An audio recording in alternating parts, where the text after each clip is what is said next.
오늘 우리 교회 공동체에 주시는 하나님의 말씀 역대상 3장 10절부터 24절입니다. 거룩하신 하나님의 말씀입니다. 모두 함께 봉독합니다. 솔로몬의 아들은 르호보암이요 그의 아들은 아비야요 그의 아들은 아사요 그의 아들은 여호사밧이요 그의 아들은 요람이요 그의 아들은 아하시야요 그의 아들은 요아스요 그의 아들은 아마샤요 그의 아들은 아사랴요 그의 아들은 요담이요 그의 아들은 아하스요 그의 아들은 히스기야요 그의 아들은 므낫세요 그의 아들은 아몬이요 그의 아들은 요시야이며 요시야의 아들들은 맏아들 요하난과 둘째 여호야김과 셋째 시드기야와 넷째 살룸이요 여호야김의 아들들은 그의 아들 여고냐 그의 아들 시드기야요 사로잡혀간 여고냐의 아들들은 그의 아들 스알디엘과 말기람과 부다야와 세나살과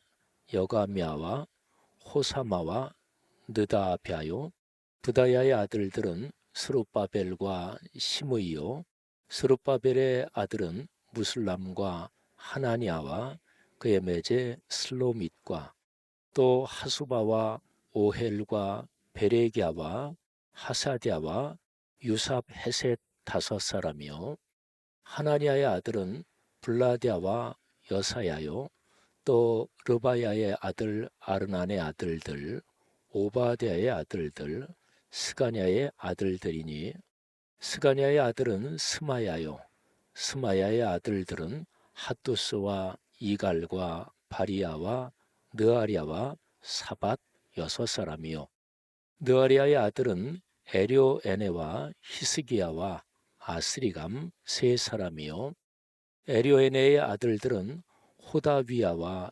엘리아십과 블라야와 악굽과 요하난과 들라야와 아나니 일곱 사람이더라. 아멘. 우리 교회에서 요즘 묵상하고 있는 동네 세매줄 성경 말씀 묵상 본문이 참 흥미롭죠. 미소를 지으시는 분들은 묵상하고 계시는 분들이고 목사님이 요즘 묵상 본문이 굉장히 흥미롭다 그러는데 무슨 얘기이신가? 그런 분들은 묵상 안 하고 계신 분들일 테고 성경에서 제일 길게 족보 이야기가 나오는 본문을 우리가 요즘 묵상하고 있죠. 역대상 1장부터 무려 9장까지 계속 족보가 나오는데 우리가 지금 한 4장 정도 묵상하고 있으니까 한 절반 정도 묵상을 했습니다. 아직까지 한 며칠 더 묵상을 해야 되겠죠. 성경에서 족보 이야기가 계속 이어지면 묵상하는 게 사실은 쉽지 않습니다. 몇 분이 아유 목사님 족보 묵상 뭐 묵상할 것도 없고 어떻게 묵상해야 되는지 어려워요. 이렇게 말씀을 하시더라고요. 그래서 족보 본문을 어떻게 묵상하느냐 설교를 좀 해야 되겠다 생각을 했습니다. 요즘에 동서훈 7차 훈련이 진행이 되고 있지요. 1반부터 4반까지 그리고 연구 말씀 묵상 한 반이 진행되고 있죠. 그래서 다 합치면 한 60여 분 조금 못 되게 훈련을 받고 있는데 그 5개 그 단체 카톡방에 자기가 매일 묵상한 말씀 묵상을 사진 찍어서 올리거든요. 또 그렇게 올리기도 해야 되니까 아우, 이름만 나오는데 뭘 묵상하나 이런 생각도 드셨을 것 같아요. 여러분 성경에 족보가 나오는 부분이 여러 군데가 있습니다. 우리 보통 성도들이 족보 그러면 얼른 머리에 떠오르는 게 신약 성경 첫 번째 책 첫 번째 장 마태복음 1장 1절에 예수님의 족보가 나오는 것을 얼른 머리에 떠올리실 거예요. 거기에 47명의 사람 이름이 나옵니다. 그래서 예수님의 족보가 쭉 기록이 되어 있죠. 뭐 1장 꼭 거기 나오는 거니까 뭐 얼마 그렇게 길지는 않죠. 또 창세기 5장에 보면 거기에 족보가 아담부터 노아까지 10대에 걸쳐서 족보가 나오고 노아의 세 아들 셈, 함, 야벳까지 그러니까 11대에 걸친 족보가 거기에 기록이 되어 있습니다. 또 창세기 11장에 보면 거기에 셈, 함, 야벳 노아의 세 아들 중에서 셈의 계보 족보가 아브라함까지 그렇게 또 계보가 나옵니다.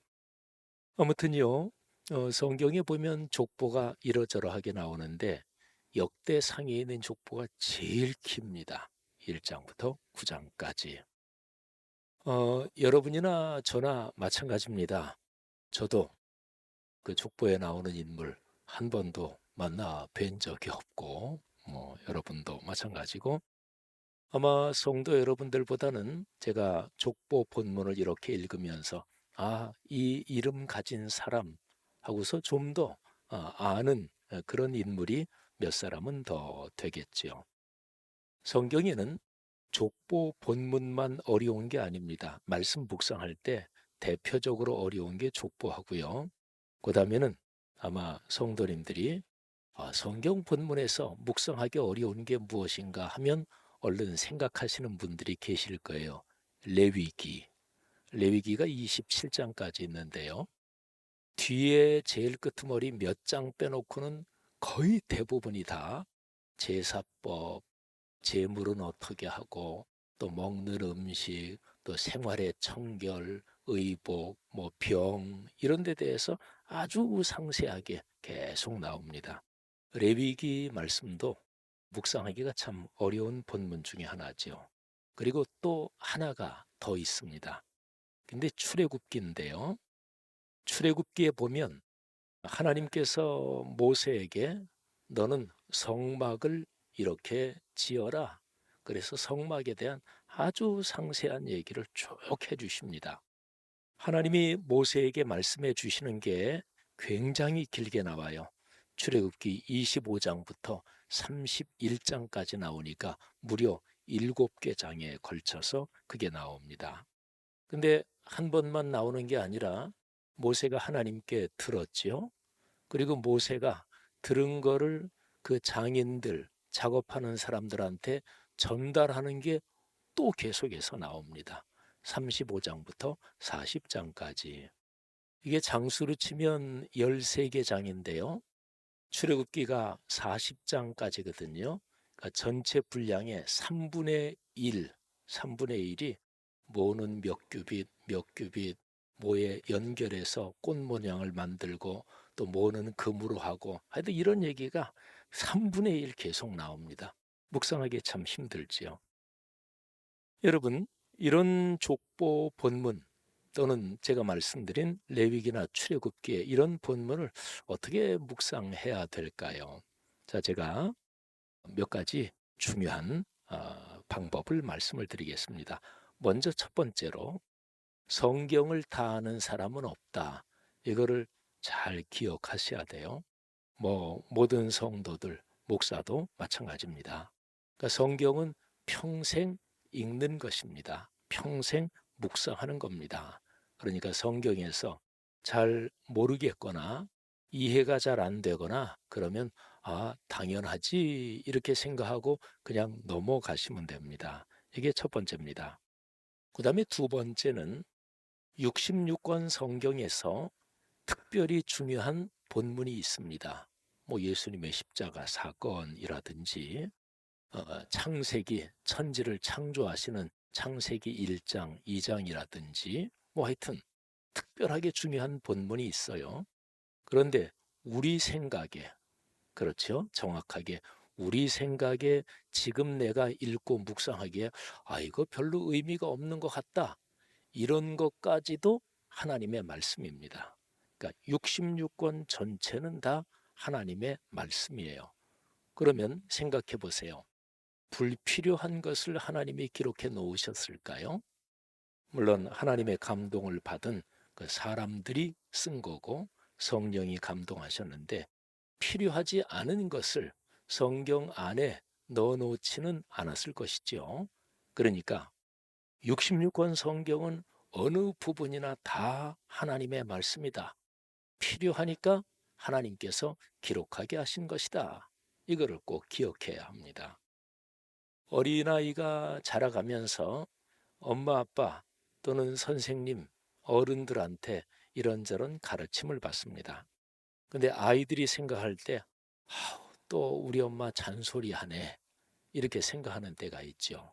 그러니까 아이 생각에는 잔소리 그러면 저거 필요 없는데 왜 자꾸 얘기하시나.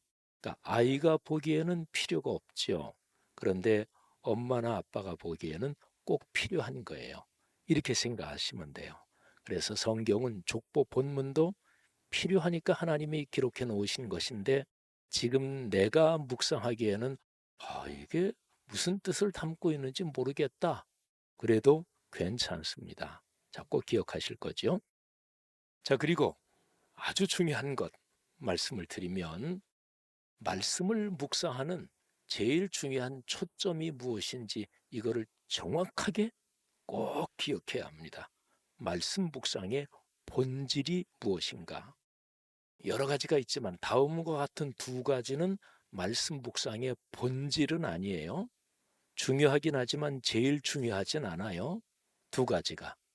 첫째는 성경 지식 습득, 성경 지식을 더 얻는 것, 이게 말씀 묵상의 본질은 아닙니다. 말씀 묵상에서 그게 제일 중요하지 않습니다.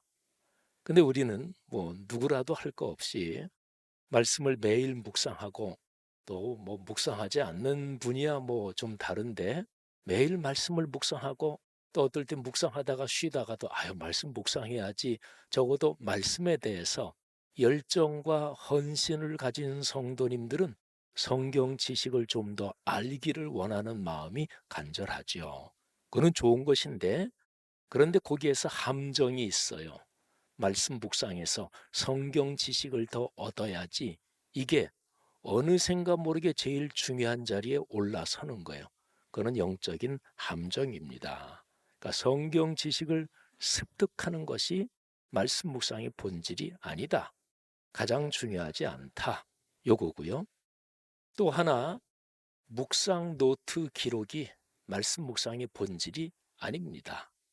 말씀 묵상에서 우리 동네 새매질 성경의 오른쪽 면에 묵상 노트를 꼼꼼하고 기록하는 거 이것이 제일 중요하지 않다 이런 것입니다. 여러분 말씀 묵상 노트를 매일매일 작성하다 보면 당연합니다. 하시는 분들 다 우리 경험하는 거지만 그러면 말씀 묵상 노트 작성하는데 애정이 생깁니다. 그리고 어느 정도 막 더 재미가 들리면 이 말씀 묵상 노트를 더 꼼꼼하고 더 이쁘게 더 철저하게 기록하고 싶은 마음이 생깁니다. 그거는 잘못된 거 아니에요. 그런데 묵상 노트 작성이 본질이냐? 아닙니다. 묵상 노트 작성이 말씀 묵상에서 제일 중요하냐? 절대로 아닙니다. 자, 그러면 말씀 묵상의 본질이 뭐지요? 말씀 묵상에서 가장 중요한 게 뭐지요? 그런 말씀 묵상 시간에 하나님을 만나는 거예요. 만나는 것입니다. 우린 기록된 본문을 놓고 이해하고 관찰하고 또 내 삶이 어떻게 연결되나 내가 생각하고 내가 관찰하고 하는 게 맞죠. 그런데 그 시간에 우리가 기록된 본문 문서만 놓고 있는 게 아닙니다. 그 시간에 하나님께서 거룩한 영으로 나와 만나 주시는 거예요. 이게 말씀 묵상의 본질이고 제일 중요한 것입니다. 그러니까 말씀 묵상은 하나님과 지금 만나서 대화하고 소통하는 거예요. 이렇게 비유를 들어볼까요? 한 3개월, 4개월 된 우리 아가가 있다고 생각해 보세요. 그 아가가 엄마나 아빠하고 우리 어른들이 하는 것처럼 그렇게 의사소통, 말로 소통이 될까요? 그건 아니죠. 그죠? 그런데 3, 4개월 된 아가라도 엄마 아빠하고 말로는 어른의 논리적인 말로는 소통이 안 되지만 굉장히 깊게 소통이 되죠. 아가 보고 웃어주고 꼭 안아주고 또는 우유 먹이면서 얼르고 소통이 되잖아요. 엄마랑 만나는 거죠. 그죠? 이게 말씀 묵상의 본질입니다. 그러니까 말씀 묵상을 매일 하고 성경 지식이 많은데 그 사람의 인격이 이기적이고 또 아주 고집스럽고 평생 신앙생활 했는데 왜 그럴까요? 그는 말씀 묵상의 본질을 놓쳐서 그런 거예요. 성경 지식 점점 많이 얻고 나 성경 1독했다, 2독했다, 나 필사 몇 번 했어. 그러면서 자기의 교만이 점점 쌓여가는 거예요. 말씀 묵상하면서 성경 쭉 읽으면서 필사하면서 하나님을 만난다. 이거는 이제 말하자면 놓쳐버린 거죠. 자, 기억하세요. 말씀 묵상은 하나님을 만나는 거예요. 그러니까 오늘 본문 내가 족보가 쭉 나와서 이해하지 못하더라도 그냥 그렇게 읽고 하나님 만나고 기도하면 돼요. 이게 계속해서 깊어질 때 우리의 인격은 말씀 자체이신 예수 그리스도를 만나고 그래서 예수 그리스도를 점점 닮아지고 아름다워지고 복된 인생이 되는 거죠. 자, 그다음에 이제 중요한 거 하나인데 족보 본문이 쭉 나올 때 아는 사람이 한 사람이라도 걸릴 때가 있습니다. 오늘 족보는 솔로몬부터 쭉 족보가 나오는데 여기 앞에 2장, 1장 거기 보면 역대상 1장은 아담부터 시작이 돼요. 그리고 2장으로 넘어가면서 유다 지파, 다윗 이렇게 쭉 연결이 되는데 뭐 솔로몬 우리가 뭐 알잖아요. 그죠? 또는 다른 이름 중에서 이 사람이 내가 안다. 조금 이 사람에 대해서 읽은 적이 있다. 그러면 그냥 그 사람 붙잡고 생각하는데 중요한 점이 거룩한 상상력을 활용하는 것입니다. 거룩한 상상력을 활용하는 거예요. 족보가 쭉 기록되어 있는데 이 사람 이름이 여기 있을 때 뭐 예를 들어서 이런 거죠. 이 사람의 후손이 이 족보를 볼 때 어떤 심정이었을까? 그거는 성경에 안 나오잖아요. 그러니까 거룩한 상상력 이렇게 얘기를 하는 거예요. 우리가 역대상 1장, 2장, 3장 쭉 묵상하면서 거기에 이런 본문도 나와요. 어떤 사람들은 목축을 하고 그러는데 굉장히 비옥한 땅을 얻었다. 뭐 이런 장면이 나와요. 그럼 그 장면을 상상해 보는 거예요. 그 사람의 가문, 그 집안은 목축을 하고 그랬구나. 근데 비옥한 땅을 얻었구나. 그러면 이제 그거를 장면을 상상해 보는 거예요.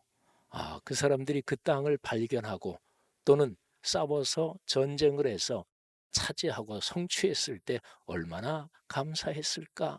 뭐 이런 거를 상상해 보는 거죠. 오늘 본문에 바벨론으로 끌려갔다. 이런 본문이 나오지요. 그러면 이제 그것도 마찬가지입니다. 바벨론으로 이 사람 때 그렇게 바벨론으로 끌려가게 됐구나. 사로잡혀 갔구나. 그때 사로잡혀 간 사람들 얼마나 힘들었을까. 또 바벨론까지 사로잡혀 가면서 중간에서 죽은 사람도 있겠지. 이게 이제 거룩한 상상력을 동원하는 거예요. 근데 중요한 점이 하나 있습니다. 거룩한 상상력을 동원할 때 소설을 쓰면 안 돼요. 그러니까 기록된 말씀의 범위 안에서 기록된 말씀에 배치되거나 어긋나지 않는 범위 안에서 거룩한 상상력을 동원하는 것입니다. 자, 제가 지금 드린 말씀 외에 아주 현실적인 조언을 드리도록 하겠습니다. 해설 성경을 참고하는 거예요. 그러니까 시중에 나온 성경 중에서 성경 본문이 있고 중간중간에 요 본문에 대한 해설이 박스 안에 있고 이런 거를 해설 성경이라 그러죠. 해설 성경은 사실은 굉장히 많습니다. 뭐 시중 책방에 가도 얼른 한 10대까지는 눈에 띕니다. 근데 해설 성경 중에서 어떤 탁월한 한 학자, 굉장히 신앙이 좋은 어떤 공부를 많이 하신 어떤 목사님 한 분이 구약과 신약을 전부 해설한 게 있어요. 근데 그런 거는 그렇게 바람직하지 않습니다. 그러니까 성경 전체를 어떤 한 사람이 모든 책을 충분히 깊게 그렇게 이해한다는 게 힘들잖아요. 그래서 그거는 바람직하지 않고 어떤 성서 공회, 어떤 권위 있는 인정받는 어떤 신학자들, 목회자들의 공동체에서 번역한 거, 그게 바람직합니다. 저는 해설 성경을 3개 정도를 늘 묵상하면서 참고합니다. 2개는 독일어권에서 나온 건데 독일 성서 공회에서 나온 해설 성경이 있고, 또 하나는 스위스 쥐리히에서 나온 해설 성경이 한글로 다 번역된 거죠. 그리고 이제 영어 쪽에 미국 쪽에서 나온 해설 성경, ESV 성경, 그거를 또 하나 참고를 합니다. 그래서 3개를 이렇게 참고하면서 좀 더 깊게 들여다봐야 되겠다. 그러면 이제 히브리어, 헬라어, 원어 성경도 보고 또 주석도 참고를 하죠. 그런데 웬만한 거는 말씀 묵상할 때는 그냥 해설 성경 정도 참고하면 좋습니다. 제가 번역에 참여하기도 한 해설 성경이 독일 성서 공회에서 나온 해설 성경인데 우리 교회 서점에도 갖다 놨어요. 그래서 해설 성경은 그렇게 하나 사가지고 평생 옆에 놓고 보는 거예요. 그래서 말씀에 좀 더 열정이 있고 성경 말씀을 좀 더 잘 이해해야 되겠다. 그런 분들은 해설 성경을 참고하면 좋습니다. 그다음에 요거하고 연관된 건데 다른 번역 성경을 하나 더 참고하면 좋습니다. 우리 한글 성경으로는 새번역 성경이 현재로선 좋고요. 그리고 최근에 나온 새 한글 성경, 이게 신구약 성경 번역된 게 또 있기도 합니다. 자, 이제 마지막으로 하나 말씀드리면, 자, 이런 어려운 본문들, 이런 거를 묵상하는데 묵상하는 그 그리스도인은 교회 공동체 안에 있잖아요. 여러분과 저는 말씀삼 공동체, 성락성결교회 이 신앙 공동체 안에서 인생길을 걸어가잖아요. 그런데 하나님께서 거룩한 말씀으로 성도들이 은혜를 받고 복을 누리며 인생길을 걸어가도록 그 교회 공동체 안에 목자를 세우셨습니다. 그게 바로 목회직이에요. 그러니까 저 같은 목사가 성경에서 이해하기 어려운 본문이나 이런 거는 열심히 공부하고 연구해서, 그래서 그거를 설교를 한다든지 성경 공부를 통해서 성도들에게 전달을 하는 것이지요. 여러분, 오늘 우리가 읽은 본문 역대상 3장 10절부터 24절까지를 바로 요 의미, 그러니까 하나님이 저를 이 교회 공동체의 말씀의 선생, 목자로 세우셨으니까 그렇게 제가 공부한 거를 오늘 이 본문에서 마지막으로 말씀을 드리겠습니다. 성경의 이스라엘의 왕조의 역사 또는 이스라엘의 역사 기록이라고 하는 게 대표적으로 2가지입니다. 하나가 열왕기, 상하로 되어 있죠. 2번째가 역대기, 이것도 상하로 되어 있어요. 근데 2가지 보면 서로 겹치는 부분이 굉장히 많습니다. 근데 기록된 시기가 틀려요. 열왕기 성경에 먼저 기록이 되어 있죠. 이거는 바벨론 포로로 끌려가기 이전에 기록이 된 거예요. 그리고 역대기는 바벨론 포로 생활이 끝나고 70년 바벨론 포로 생활이 끝나고 다시 고국으로 돌아와서 그래서 역사를 다시 한번 기록한 게 역대기입니다. 자, 그 장면, 그 상황을 제가 한번 말씀드릴 테니까 머리로 한번 상상해 보세요. 바벨론 포로지에 있을 때 신앙이 경건하고 깊은 그 유대인들은 고국으로 돌아갔으면 좋겠다. 그렇게 기도하다가 세상 떠나신 분도 있었고, 그리고 그 아들이 다시 그 기도 제목을 본받아서 그 기도를 계속하고, 바벨론에서 태어난 아이들은 또 경건한 집안이면 그런 교육을 받으면서 자랐겠죠. 고국으로 우리 하나님 여호와께서 우리에게 주신 가나안 땅, 그 거룩한 성 예루살렘으로 돌아갔으면 좋겠다. 그들의 생각 속에는 예루살렘으로만 돌아가면 모든 게 다 잘 될 거다. 당연히 그런 생각을 갖고 있었을 거예요. 제가 독일에서 공부할 때 박사학위 하는 게 쉽지 않죠. 그러니까 공부하는 사람들은 전부 다 학위 빨리 끝났으면, 학위 끝나고 그리고 한국으로 돌아오면 모든 게 잘 될 것 같은데 되게 큰 착각이죠. 끝나고 돌아오면서부터 이제 직장이 없는 실업자 생활부터 시작해야 되니까 비슷한 거라고 보시면 돼요. 그래서 돌아왔어요. 돌아와서 보니까 예루살렘 그 주변 그냥 간단한 말로 폐허였습니다. 그래서 다시 가장 중요한 아주 급하게 중요한 것은 무슨 다른 것보다도 생존이 중요했습니다. 생존, 먹고 살아야 되겠다. 그런데 생존하기 위해서 진짜 필요한 게 있습니다. 당연히 생존하려면 먹고 살아야 되죠. 생존을 위해서 또 하나 진짜로 더 필요한 게 내가 누구지? 우리가 누구지? 이게 필요합니다. 말하자면 이 바벨론 포로지에서 돌아온 이스라엘 사람들이 우리가 도대체 누구냐? 자기의 정체성, 이거를 다시 한번 확인하는 게 절절하게 필요했던 거예요. 그래서 나의 정체성을 확인하는 공통적인 길이 뭐냐면 내 위에서부터 쭉 내려온 역사를 다시 한번 보는 거예요. 그리고 역사의 제일 기본은 바로 사람들입니다. 그러니까 계보, 족보지요. 여러분, 역대기, 상하, 이거는 원래 그냥 한 책인데요. 근데 이게 포로기 이후에 돌아와서 바로 계보부터 시작하는 이유가 여기 있어요. 그러니까 생존을 위한 몸부림인 거예요. 우리가 누구냐?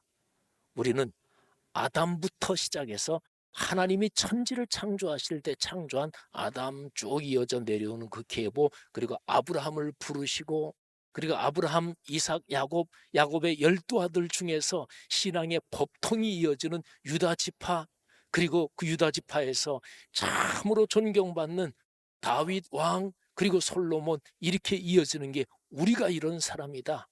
이거를 다시 한번 정체성을 확인하는 것입니다. 그래서 역대기 이제 상 1장부터 보면은 제가 지금 말씀드린 그 계보가 쭉 나옵니다. 여러분, 아주 중요한 게 있습니다. 오늘 여기 3장 10절부터 24절까지는 크게 둘로 나눌 수가 있어요. 바벨론으로 끌려가기 전까지, 그게 이제 여고냐라는 왕, 여호야긴인데 왕명이 그때 이제 끌려가죠. 거기까지. 그러면 이렇게 생각할 수 있잖아요. 나라가 망했다. 예루살렘 초토화됐다. 바벨론으로 왕족, 귀족, 중요한 사람들은 몽땅 끌려갔어요. 남은 거는 그냥 아주 천한 사람들, 아주 하찮은 사람들만 남았다. 이렇게 얘기하고 있어요. 그러면 나라 끝장난 거잖아요. 그리고 바벨론에 끌려갔을 때 거기에서 노예 생활을 한 게 아니에요. 바벨론은 다른 민족을 점령하잖아요. 그러면 중요한 인물들, 그 나라의 지도자들은 몽땅 다 바벨론으로 끌고 와요. 근데 바벨론이란 도시는 그 당시 세계 최고로 발달하고 최고로 부유하고 최고로 살기 좋은 도시였습니다. 그러니까 거기에 가서 그냥 거기에 동화되는 거예요. 자기들이 살았던 나라보다 훨씬 잘 살고 훨씬 나라가 쾌적하고 훨씬 먹고 살기 좋거든요. 그러니까 거기서 그냥 동화되고, 그러면서 바벨론의 신들이 더 위대하구나, 그러면서 민족의 정체성, 신앙의 정체성이 점점 없어지는 거죠. 그러면 바벨론 포로로 끌려가면서 이스라엘은 끝난 거지요. 그런데 오늘 여기 족보의 두 번째 부분, 여고냐 여호야긴 왕 끌려간 그때 이후로 그쪽 나오는 족보 이름들은 바벨론으로 끌려가서 거기에서 살았던 사람들의 이름이 연결되는 거예요. 그러니까 바벨론 70년, 그때도 하나님 백성의 역사는 끊어지지 않았다. 이런 메시지, 이런 자기 정체성의 확인이 여기 있는 거예요. 자, 이거를 이렇게 생각해 볼까요? 살아오시면서 제일 힘들었던 때가 언제였어요? 그때 부도 맞아가지고 우리 집안 진짜 어떻게 살지? 또는 뭐 아들, 딸이나 누가 무지무지하게 말썽을 피워서 어떻게 살지? 살아오시면서 제일 힘들었던 때가 언제였습니까? 근데 그때에 가장, 또는 우리 어머니 집안에 그 여인의 마음속에, 누군가는 한 사람 마음속에 우리 집안 여기서 끝난 거 아니다. 계속 출구가 있다. 앞으로 잘 될 거야. 이 생각을 적어도 한 사람은 가져야 돼요. 오늘 여기 족보 3장 10절부터 24절에 나오는 두 번째 덩어리가 그거예요. 바벨론으로 끌려가서 거기서 살고 있는 사람 이름이 여기에 쭉 나오는 거예요. 그리고요, 23절, 24절 우리가 아까 읽은 마지막 두 절, 여기 이름을 제가 한 번 더 읽어볼 테니까 잘 들어보세요. 그리고 이 족보를 그 당시에 이스라엘 사람들이 이 족보를 기록하고 이거를 낭독하고 듣는다고 한번 생각하면서 23절, 24절을 들어보세요. 느아리아의 아들은 에료에네와 히스기야와 아스리감 세 사람이요. 에료에네의 아들들은 호다위야와 엘리야십과 블라야와 아굽과 요하난과 들라야와 아난이 7사람이더라. 느아리아의 아들 세 사람 이름이 나와요. 그리고 에료에네의 아들 7사람이 나와요. 근데 이 사람들이 이제 결혼했다고 치면 그러면 다 해서 10명, 부모까지 하면은 12 커플이니까 24명이 되겠고, 또 아들, 딸 이렇게 하면 몇십 명이 되겠죠. 요 이름들은 역대상이 기록된 그 당시에 살고 있는 사람들 이름이에요. 그러니까 하나님의 역사는 바벨론 포로에서 끝나지 않았다. 바벨론에서도 하나님의 손길은 계속 이어졌다. 그리고 지금 여기에 돌아와서 살고 있는 우리 누구네 집 내외 그 아들 그 손주 지금 우리는 여기 있다. 이런 신앙 고백이 여기에 담겨 있는 것입니다. 사랑하신 여러분, 사람의 삶은 그런 것입니다. 급하고 어려울 때는 나 그냥 어떻게 하든지 내 앞길 단도리하고 그냥 나 잘 살면 되지, 나 그냥 겨우 잘 앞치다거리하면 되지, 이렇게 생각할지 모르지만 안 그렇습니다. 사람은 언제나 공동체 가운데서 삽니다. 내 가족, 친족 또는 내가 속한 교회 공동체, 그리고 반드시 내 뒤로 이어지는 아들, 딸, 눈에 넣어도 아프지 않을 내 손녀, 손자들, 내 후손들이 있잖아요. 그들은 어떻게 살 것입니까? 그런데 그들이 어떻게 사느냐, 그거는 바로 여기 있는 여러분과 저, 우리가 어떻게 사느냐, 거기에 걸려 있습니다. 사랑하신 여러분, 우리는 그리스도인입니다. 삶의 현장이 어렵고 또 우리 사회, 오늘의 세계가 혼란스럽고 복잡하기도 하지만 이럴 때일수록 우리에게 반드시 필요한 게 우리는 누구지? 자기 정체성 확인이에요. 정체성을 확인하는 길은 역사를 보는 거라 그랬죠. 근데 그리스도인에게 역사, 근본은 바로 66권 성경입니다. 성도 여러분들이요, 이 성경 말씀을 날마다 묵상하고 깊이 주님을 만나면서, 그러면서 인생 여정, 하나님이 함께 하신다는 그 체험 속에서 걸어가시기를 주의 이름으로 축복합니다. 우리 말씀 삶 공동체, 하나님이 맡기신 말씀 삶 운동, 그리고 구체적인 도구인 동네 세매줄 성경을 하나님이 크게 축복하십니다. 이사에게 모두 헌신해서 가문 대대로 복을 받으시기를 주의 이름으로 축원합니다.